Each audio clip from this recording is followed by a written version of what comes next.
If you feel awkward, pushy, or salesy when talking about your coaching, this video is for you. In this video, I'm going to show you how to get coaching clients without feeling like a sleazy salesperson. And make sure to stay until the end if you want my word-for-word sales script that effortlessly helps you enroll high-ticket clients, again, without cringe tactics, manipulation, or pressure. So step number one is to recognize that we've got to reframe selling into serving. Selling has a negative connotation. We have all sorts of baggage when we think about selling because we've had bad experiences with salespeople. Whether you've bought a house or a car, we felt that pressure, we felt that manipulation, and it's created baggage inside of us.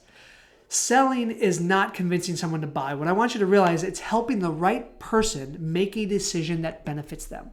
Because if what you have to offer is truly and genuinely valuable, isn't it a disservice not to sell them? That's the mindset shift that I want to make. I have zero resistance today. Now, when I started, I had tons of resistance because I didn't believe in myself and my skills and my credibility to help other people. But as I stacked my experience and I saw my results of my clients, my certainty went up. And so I want you to reframe the whole idea of selling into serving. Right? It is a service that you're providing and it's valuable. When you are on the phone with somebody and you fully understand the problems that they have and they want a solution, again, it is your moral responsibility, in my opinion, to actually invite them to take that next step. So that's step number one, is reframing that. Step number two is to pre-frame your agenda up front and align your agreements. This reduces so much anxiety or awkwardness towards the end of the call when you make your offer. Here's what I mean by that.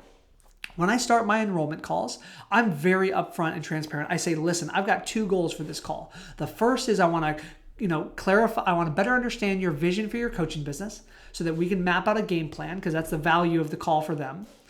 And number two, if we feel like it's a fit, I want to decide whether or not you want our help. Now notice, what did I do just right there? I told them my agenda. I said, listen, we're going to map out a game plan regardless, but we're also going to decide at the end whether or not you want to work with us. And when I get their commitment and their agreement up front, my gosh, all my baggage and weird and awkwardness goes away. I have zero resistance when we get to the point of saying, hey, let's talk about the logistics, the offer, the pricing, and invite them to make that decision. And if you have them backpedaling at that point, you can always reference back to that commitment that they made with you up front to arrive at a decision. So that's the second key to getting coaching clients without feeling salesy, is pre-framing the agenda up front. The third key is asking powerful questions to pinpoint the problem. This means that you are speaking less. In fact, on a sales call, you should be speaking about 40% of the time, and the prospect is speaking about 20 to 40% of the time. The prospect is speaking about 60 to 80% of the time. Why? Because you're asking them questions, and you're creating space for them to share their vision with you, and their challenges, and the cost of those challenges, the impact that it's having in every area of their life. If all you do is talk, and listen, you can use AI recorders and you can look at, see how much you're talking versus they're talking, then you're probably losing a lot of sales. Because why? A mentor of mine once said, if you can articulate somebody's problem better than they can, they automatically credit you with having the solution. And so if you don't ask the right questions, you can't uncover their problem to begin with.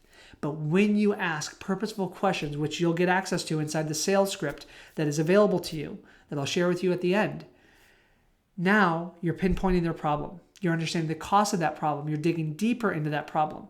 And you're reflecting back what they're saying to you, which showing off your expertise and your know-how. It's a really, really powerful strategy that builds that trust and creates that connection.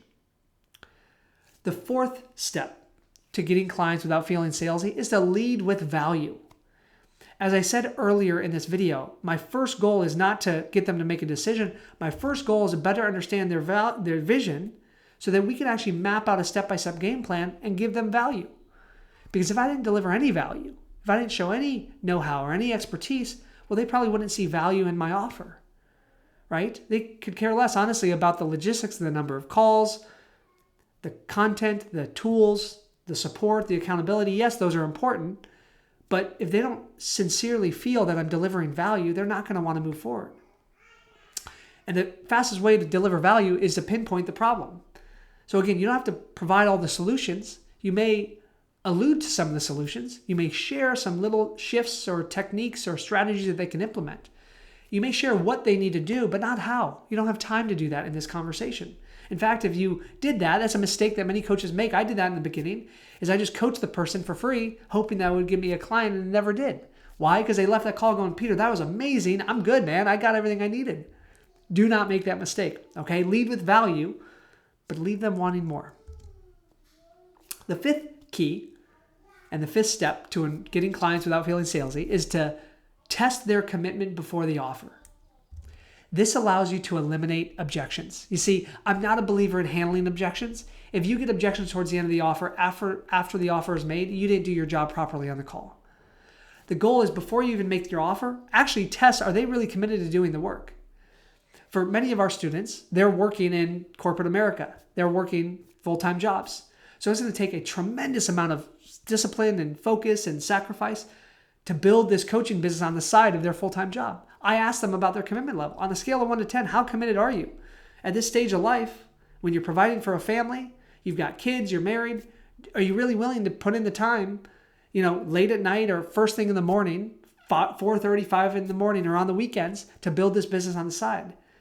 And if somebody tells me they're a 7 or a 6 or anything like that, an 8, then I'm going to call that out and understand what has to happen and is it possible to get a 10? Because if they're not a 10, they're probably not going to do the work and they're going to blame you for it. And so really be grounded in challenging them and inviting them to make a commitment. And in fact, I'll turn some people away from the vision of building a coaching business because I sense that they don't really want to do it. They've watched a TikTok video, they had some guru promise them, fake guru, promise them overnight success. And they go, okay, well, I want to build a 7-figure coaching business in the next 30 days. Awesome. But the likelihood of that happening is very, very slim. So make sure to test your commitment because when you do that, you're going to, again, unapologetically make your offer at the end. 2 final steps.